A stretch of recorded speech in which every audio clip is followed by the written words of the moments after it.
सिख धर्म में पुनर्जन्म माना जाता है, हिंदू धर्म में भी पुनर्जन्म माना जाता है। क्या इस्लाम धर्म इसको मानती है? मैं प्रितपाल सिंह सिलीगुड़ी से आया हूं, आपसे जिज्ञासा रखता हूं।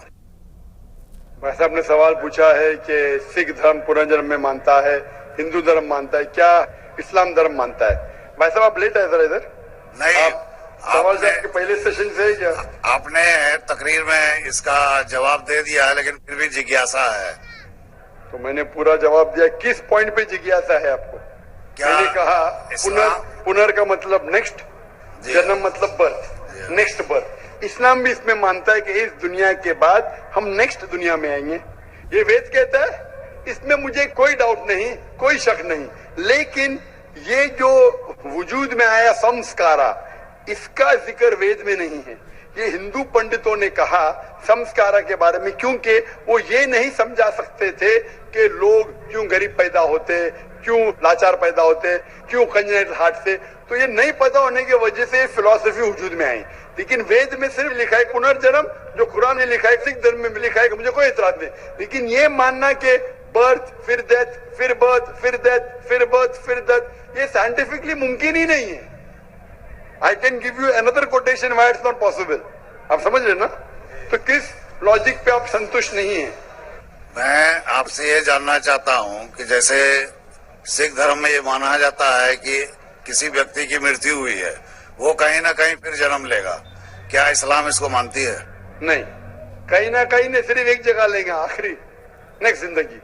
और यही सही मानों में वेद में लिखा है, पुनर्जन्म नेक्स्ट जिंदगी। कहीं ना कहीं यहाँ पैदा हुआ, अमेरिका में करेंगे, बिल्कुल किधर भी वेद में नहीं लिखा है। वेद में कहीं नहीं लिखा है। ये पंडितों ने अपनी तरफ से पेश किया है।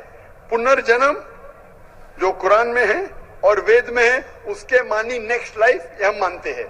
लेकिन कहीं ना कहीं यहाँ लेगा नहीं, एक ही जगह आखिरत में।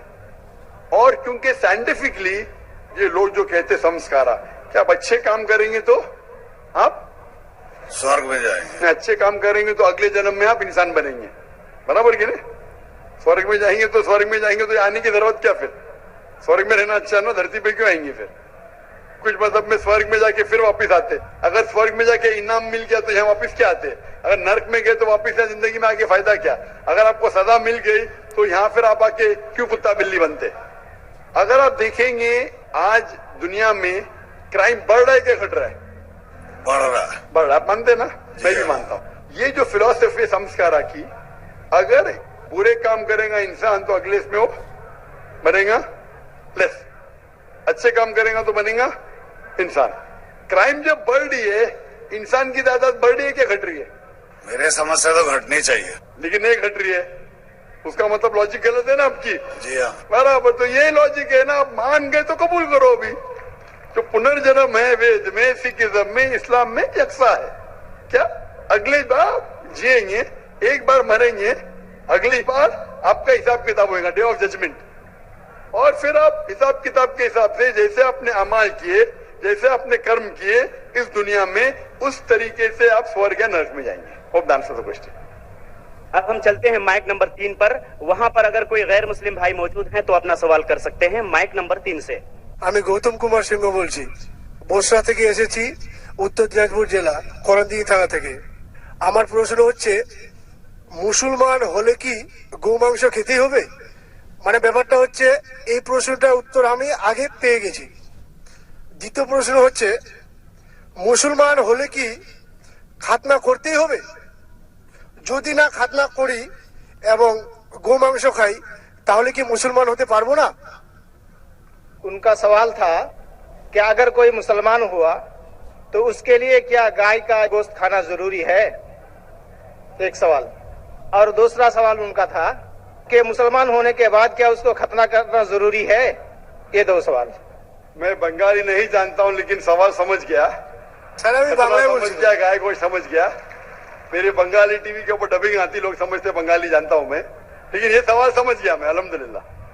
भाई साहब का सवाल है कि मुसलमान बनने के लिए क्या गाय का गोश्त खाना जरूरी है और खतना करना जरूरी है क्या? ये पहला सवाल मैं जवाब दे चुका हूँ कि गाय का गोश्त खाना फर्ज नहीं है। अगर आपको पसंद है तो खा सकते हैं, नहीं पसंद तो नहीं खाइए, फर्ज नहीं है। आप एक 100% अच्छे मुसलमान बन सकते शाकाहारी होने के बाद भी, फर्ज नहीं है। जहां तक कि दूसरा सवाल है कि खतना करना जरूरी है, खतना करना एक अहम सुन्नत है, सुन्नत मौक़िदा है, अच्छी बात है। लेकिन अगर कोई ये कहता है कि अगर मैं खतना नहीं करूं तो मुसलमान बन सकता हूं, हाँ बन सकते हैं। खतना करना अच्छी बात है, उससे कई फायदे हैं। मैं मेडिकल डॉक्टर हूं, उससे कैंसर ऑफ पीनस नहीं हो सकता है, उसमें फाइमोसिस नहीं हो सकता है, कई अच्छी चीजें हो सकती है, कई फायदे हैं। लेकिन फिर भी अगर कोई इंसान डरता है और कहता है कि मैं खतने की वजह से अगर इस्लाम नहीं कबूल करना चाहता हूं, क्या मैं इस्लाम कबूल कर सकता हूं? कर सकते हैं। आप विदाउट खतना करके भी इस्लाम कबूल कर सकते हैं, कम अज कम इंशाल्लाह शिर्क से बचेंगे। भाई साहब, क्या सर? आप क्या इस्लाम कबूल करना चाहते हैं? सर हम सोचेंगे सर। सोचेंगे? है सर। सोचिए, और जब यकीन आ जाएगा खुदा है कि उसके अलावा कोई माबूद नहीं, और जब यकीन आ जाएगा मोहम्मद सल्लल्लाहु अलैहि वसल्लम आखिरी पैगंबर, तो इंशाल्लाह आप उस इरादे को अमल में ला सकते हैं इंशाल्लाह। अगला